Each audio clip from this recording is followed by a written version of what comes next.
It all started back in 2005, Silver Lake in Los Angeles. You know, the time when flip phones were cool and MySpace ruled the internet. It was after one of those late-night open mic gigs when you feel like you just need to keep playing. Several people had seemed to like one of my latest songs in their, super hip LA manner where everything is too cool and knowing you're stoked about anything is supremely uncool. But I digress. This one guy even helped me load my amp and Korg into my truck and told me to call him the next time I needed a drummer. So yeah, I was kind of on cloud nine, albeit in a totally disaffected LA kind of way. Wanting to keep playing, I went to the recording studio just down the block from my apartment. My buddy Elliot owned it, so I had a key and could go in and record just as long as it wasn't occupied. I had this new song percolating in the back of my mind, so I was just strumming my guitar, playing a little 4/4 rhythm on a loop in Pro Tools, just trying to, bring it to the surface. So there I was in the studio strumming the first few chords of the song when I felt something. It's super hard to describe, but I just had this unmistakable sense that someone was listening as I played. At some point, the feeling actually became distracting, and I thought, someone else has got to be in the live room next door. I mean, people were in and out of there all the time, so I poked my head in, and it was empty. So I went back to the studio and back to playing. That's when I saw it. A flicker, then a silhouette. Over to the right, moving to the music, just on the edge of my field of vision. And as I continued playing, I saw the shape of it change. But when I turned my head to look at it directly, it was like nothing was there. But when I got back to playing and stopped trying to look at it, there it was. So as this was going on, I was halfway thinking, this is probably just my mind playing tricks on me, while the other half was saying, no, this is really happening. It looked like white and gray moving smoke, but there was something liquid to it too. Its opacity seemed to change as it moved. Meanwhile, I'm also writing this song and it's good. It's different than my other stuff, but I'm all about breaking the mold and all that, so I keep going with it. So I left the studio just before sunrise thinking, well, that was an experience. Although I hadn't thought about ghosts or spiritual entities much, I had a couple people who were really close to me tell me about things they'd experienced and kind of figured maybe I just had one of my own. The very next morning I was at the studio to finish my song and what do you know, it's booked. I had to wait until that evening to get back into the studio, and to be honest, I was more than a little intrigued by what had happened the night before.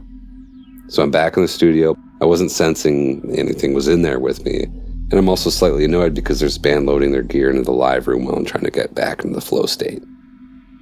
To kind of loosen up, I just start playing different chords on my guitar, and the next thing I know, I start hearing these moody vocals in my mind. Not wanting to forget them, I stop the loop and start recording the vocals. And the words and the music are just coming through me. Time evaporates. And when I finish, something is different. If you'd talked to me back then and asked me what was going on, I would have said I was going through an evolution of sorts with my sound.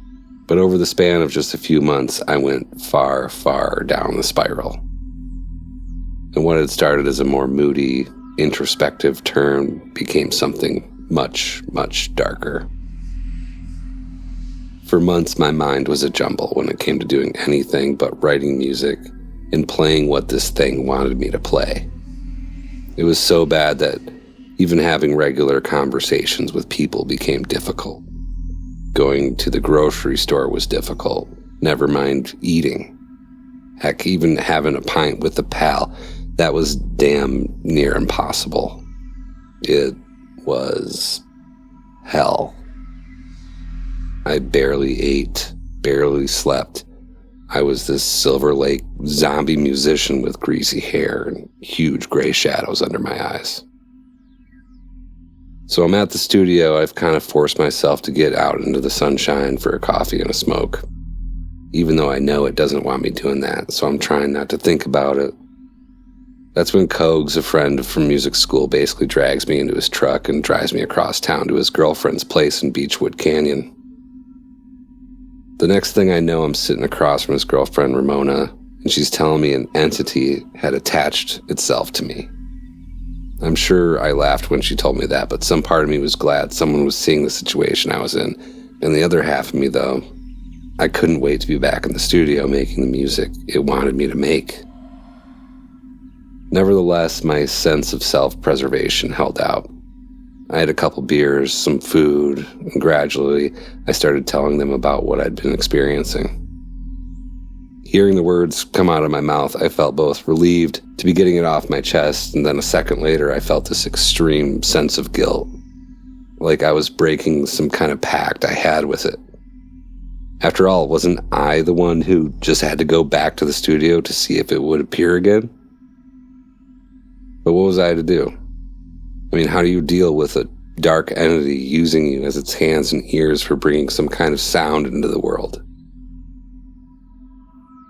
I spent that night on their couch, and the next day, Ramona drove me back to my apartment and gave me a few smudge sticks made of sage. She told me how to smudge my apartment in the studio. Each time I did it, I felt both guilty and hopeful. And the smudging did seem to help for a little while, but then it was back and all-consuming as it had been before. Then my friend Trey calls, says he's going on tour, and tells me I'm house-sitting for him. I know it isn't an offer, but a command, and I'm grateful for it. Trey's house is in Venice Beach, not the worst place to have to spend some time.